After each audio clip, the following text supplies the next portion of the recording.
at the beginning, it's not so structured. I mean, you anyway all in the same room. You're working from the same office, so people come, you block some time, you walk with them through the stuff. But anyway, you're sitting next to each other every day, so they can like ask questions, and you do a lot also together.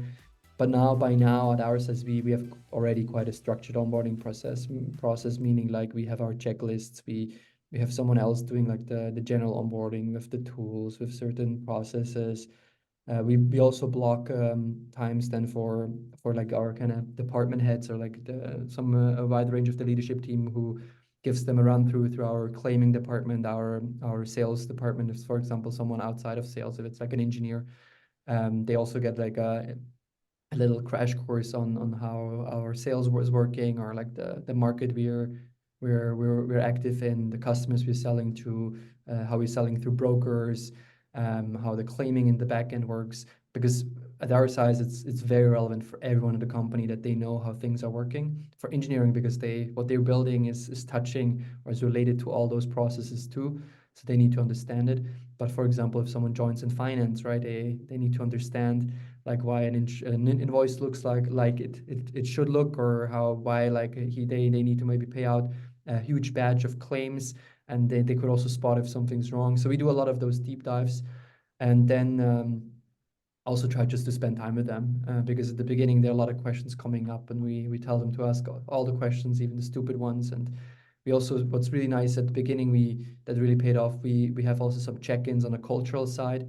So after the first week, we block just a half an hour with like a template where we walk with them through a few questions, what they kind of observed. Because if someone's joining just fresh, they see things with a new perspective, and that's sometimes super valuable to hear from them, what was maybe odd to them or what they really liked. But then also after the first month, the second month, and the third month, every month there we have like a check-in to see how they're doing on performance, but also a lot on the cultural aspects. And then we switch over to the regular frequency, where every half a year we have like a bigger review on performance, but also on general feedback. And then we have informal feedback sessions, which I might go now beyond the onboarding, but I think it's super helpful. A small thing with my people who I'm responsible with, I'm still making sure like once a month at least, I have like a 30-minute blocker with them, where we just take our jackets and go for a walk somewhere like in the afternoon, and just have some like, say, safe space to share some feedback, anything that's on top of their mind. Sometimes also personal, if something's going on in their personal life, so I know maybe what they're dealing with personally, and can assess for it in like a more like a professional context. Yeah. What tools do you use for the onboarding? Just Notion, and with checklists there, or Miro boards. But yeah, pretty low key. Yeah. All right. Judith, how did that change in your entrepreneurial journey, the onboarding? And Well, now that, especially that you now have an international setup, which probably makes it more difficult. How do you deal with that? yeah, so I mean, I remember my own onboarding quite well 4 years ago, like 15 minutes, like welcome. I think we were 6 people starting back then, something like that. Super short, then a quick meeting with my boss back then, where I was told that my job that I was supposed to start is actually not what they currently need, but we need more people in production. So 1 hour later, I was working in production as a production employee. That was a really quick onboarding. We then, of course, we then ran into COVID.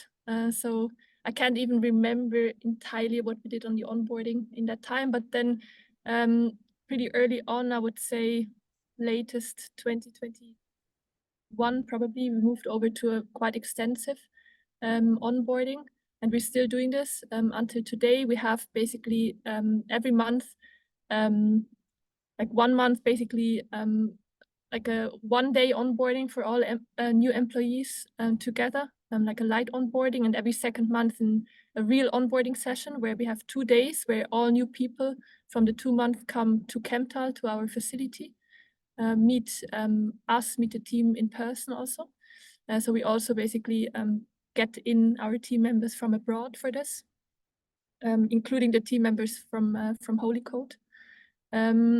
And there we like really do like this 2 days kind of brainwashing kind of session where we go through talent and culture, our company goals, like vision, strategy, Then IT topics, HR processes, etc. Like really intensive. We make a big tasting to present all our products because this is what basically thrives our business. So it's at the core of everything. So we want to make sure that all our employees are excited, and also brand ambassadors. Everybody has to be able to sell our product, not just the sales teams.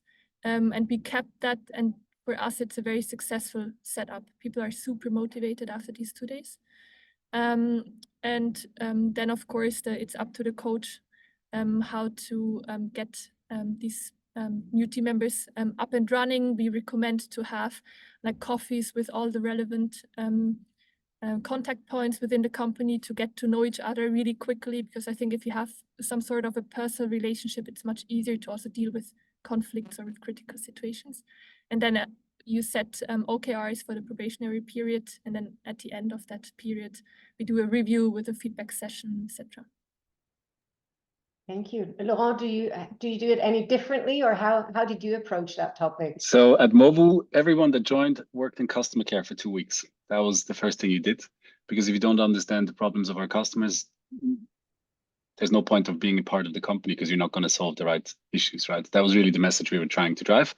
And only after that, we started, getting to know all the different departments, all the different people. But the first 2 weeks was hardcore, just solve the problems that our customers are facing every day.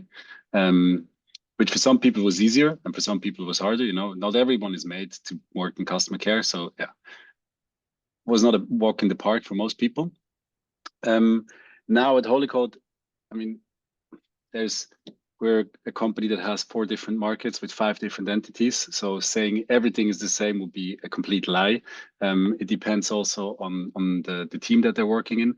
But everyone that, let's say, works with me, for example, in Switzerland now, the onboarding always works the same. We fly to Serbia, to Belgrade. On day 1, I book 4 days of calendar invites for them. So they are completely brainwashed by our company by the time that we're done. They've met everybody, they talk to everyone. They didn't spend more than an hour of actual work in those 4 days. It's really just getting them to understand how the people think and feel, and what the cultures we're looking for, and who is responsible for what, and why are these things important. And then basically in week 2, when we're back in Switzerland or wherever they are based, that's when we properly start to onboard them. And then it's similar to what before also Greg said. After week 2, after week 4, after week 8, after week 12, I have a meeting with them where we go through certain points and just see what are they seeing, how blind are they already to our existing culture, right? And because especially in the early beginnings, you can learn a lot from them. So we're trying to integrate as much as possible of that. And that's one thing that Nia also asked in that direction. One thing that I usually try to do is, already before someone joins in the interviews, we talk about what the year 1 goal would be for this person. Like, what is it that we expect of you in year 1, so that we can say this was a fantastic hire from both sides.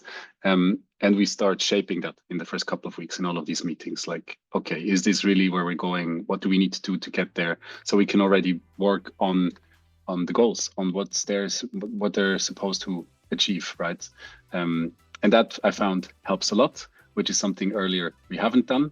And that's something I would tell everyone to try and incorporate.